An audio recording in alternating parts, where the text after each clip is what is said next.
আর্জেন্টিনার মেসিকে ফাইনাল পর্যন্ত এনে ব্যবসা করলো কারা? খেলা চলাকালীন মাঠের উপর কেন এত নিরাপত্তা জোরদার করলো ডোনাল্ড ট্রাম্প? ফাইনালের নেপথ্য কি কোনো গভীর ষড়যন্ত্র? আর্জেন্টিনার হার নাকি এক সাজানো নাটক? ম্যাচ শুরুর ঠিক আগে ড্রেসিং রুমে আবহাওয়া ছিল থমথমে। লিওনেল মেসিকে বলতে শোনা যায়, আমরা শান্ত থাকব, বাইরে কি হচ্ছে সব ভুলে যাই, শুধু মাঠে মনোযোগ দেওয়ার চেষ্টা করি।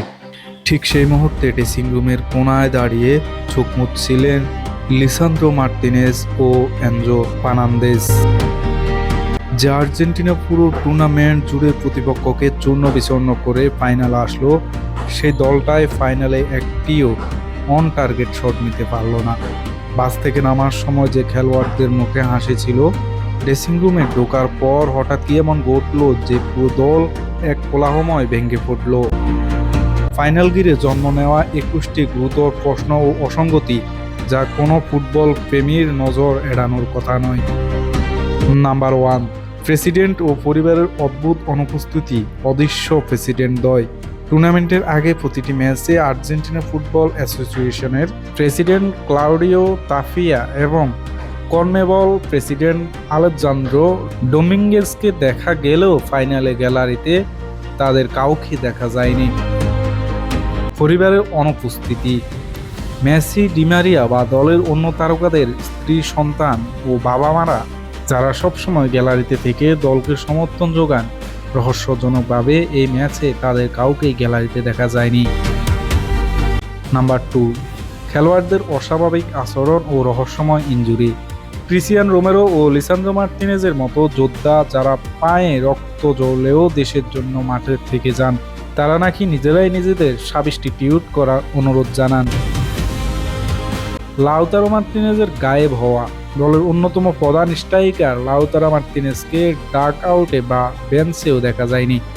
ম্যাচের একবার শেষ মুহূর্তে তাকে সামান্য সময়ের জন্য ক্যামেরায় ধরা যায়। লাউতারো ও পারদেসের ক্ষোভ। মাঠে পারদেসের মারামারি আর রঞ্জির উপর ওটামেন্দির অস্বাভাবিক ক্ষেপে যাওয়া স্পষ্ট ইঙ্গিত দেয় যে খেলোয়াড়রা প্রচণ্ড মনস্তাত্ত্বিক চাপে ছিলেন। নাম্বার 3, রেফারিং ও কার্ডের পক্ষপাতিত্ব, কার্ডের বৈষম্য। আর্জেন্টিনা 25টি ফাউল করে 6টি হলুদ কার্ড এবং একটি লাল কার্ড পেল। অন্যদিকে স্পেন 21টি ফাউল করা সত্ত্বেও রেফারি তাদের একটি কার্ডও দেখাননি। রেফারির বিতর্কিত নির্বাচন। ম্যাচটি পরিচালনা করতে দেওয়া হয় ইউরোপীয় রেফারিকে, যার অধীনে আর্জেন্টিনা এর আগে কখনোই কোনো ম্যাচ জিততে পারেনি। এনজোর প্রথম কার্ড।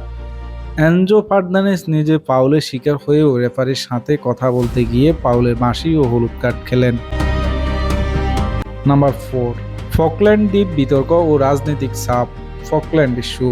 ম্যাচের আগের দিন ফকল্যান্ড দ্বীপপুঞ্জ সংক্রান্ত রাজনৈতিক ব্যানার ধরে প্রতিবাদ জানিয়েছিলেন লো সেলসো ও লিসান্দ্রো মার্তিনেজ। এরপরেই কি কোনো অদৃশ্য আন্তর্জাতিক বা রাজনৈতিক মহল থেকে তাদের উপর চাপ সৃষ্টি করা হয়েছিল? সেই কারণে কি লো সেলসোকে 1 মিনিটের জন্য মাঠে নামানো হয়নি? নাম্বার 5, গ্যালারিতে লিজেন্ডদের অনুপস্থিতি। আগের ম্যাচগুলোতে গ্যালারিতে লাবেজ্জি, পাস্তেরো ও আগুয়েরো বা তেবেজের মতো আর্জেন্টিনার লিজেন্ডদের নিয়মিত দেখা গেলেও ফাইনালে কেবল স্প্যানিশ লিজেন্ডদেরই ক্যামেরায় দেখা গেছে। আর্জেন্টিনায় কোনো সাবেক তারকাকে দেখা যায়নি। নাম্বার 6, কোচ স্কলোনির ভেঙে পড়া ও পরিবার কেন্দ্রিক সংখ্যা। স্কলোনির কান্নার রহস্য। ম্যাচ শেষে কোচ লিওনেল স্কলোনির এমন অজোর দ্বারায় ভেঙে পড়া আগে কখনো দেখা যায়নি। প্রেস কনফারেন্স বর্জন। সংবাদ সম্মেলনে তিনি কান্না চেপে রাখতে না পেরে অর্ধেক কথা বলেই বের হয়ে যান। তিনি শুধু এটুকুই বলেন, ফাইনালে আগে যে বিষয়গুলো মুখোমুখি আমাদের হতে হয়েছে তাতে আমি গভীরভাবে হতাশ। পরিবারের নিরাপত্তা।